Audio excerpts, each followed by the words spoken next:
Yes, welcome to another look at the artifact armors that exist in EndWalker. Today we're having a look at the Bard set.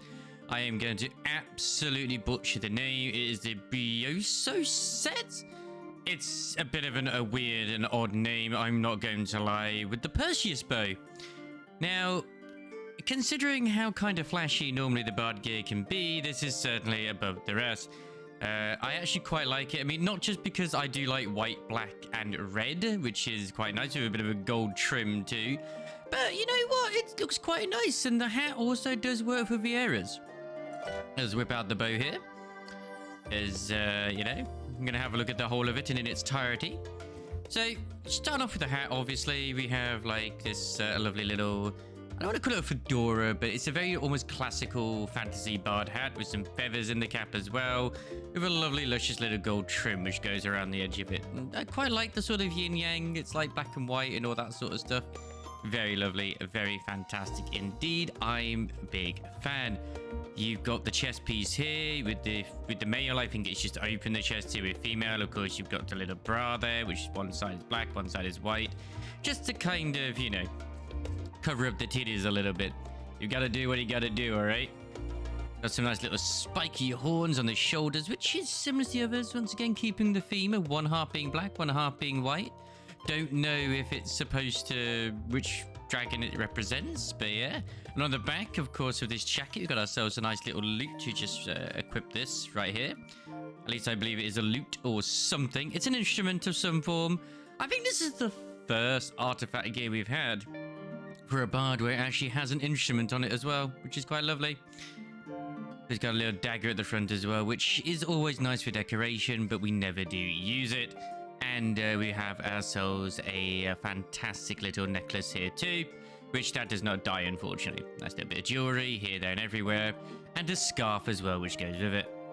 Nice little thing to note as well, this little bit here, which I'm pointing at where the cursor is actually my red bill scarf, which is from the Heaven's Ward Void Arc raid. You can't actually... that is not part of it, but it does show that you can actually wear neck pieces with this. So if you want to change it for something else, you want to go take the glam a bit further, maybe go for the elegant neck piece or one of the various other neck pieces that have existed in the Mog Tomes, by all means, fantastic, go for it. Oh, one other thing I forgot to mention as well, unfortunately, at least with Makote's, the ears do not poke through. I don't know if it's the same case with Vieira's as well, but it might very well be. Alright, we're on to the gloves now, where we got this lovely cuff mark here from the chest piece. The gloves are pretty straightforward, fingerless gloves, because fingerless gloves are amazing, as always. I think we need more of these in the game, which are not tied behind class gear. No, it's very bad. Very bad, Square Enix. Very bad indeed.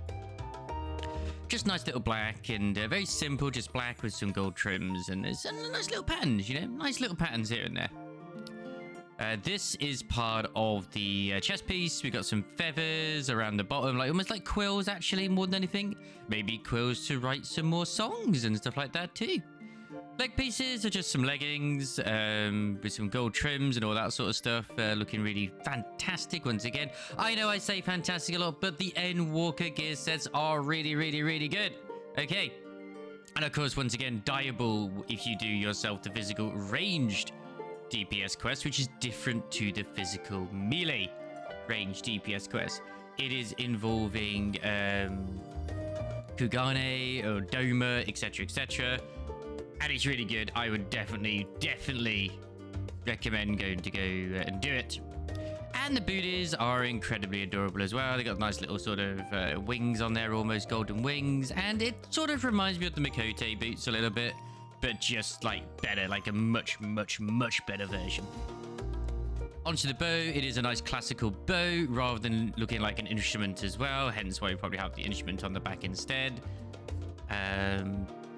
Got a light wooden bit here. The handle at least makes sense. Looks a bit like an arbalist. It is the Perseus bow once again, and on the back you can see the arrows. Unfortunately, it does clip with the hat, which is part of the set. But the quiver itself is very luscious, and of course we have the 3 arrows in, like I said just before, they are clipping through. And you can see that the actual arrow on the bow is also the same as the arrow on the quiver, which is good, because sometimes it doesn't feel like that. But whatever. You don't even see the arrow shooting, so it doesn't really matter at all what the arrow looks like. It's mostly all just aesthetics. Anyway, pop that away. It doesn't really fold away like other bows, apart from these bits on the side, which is kind of like almost like a bow guard or whatever, sort of to protect your user while they're shooting. Put that away. It just goes there on the back. So yeah, that is the Briosa set, coupled with the Perseus bow.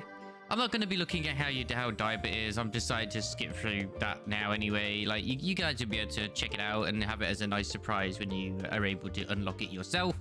But for now, I will see you next time for another video. Ta-ta for now, and take care of yourselves. Bye!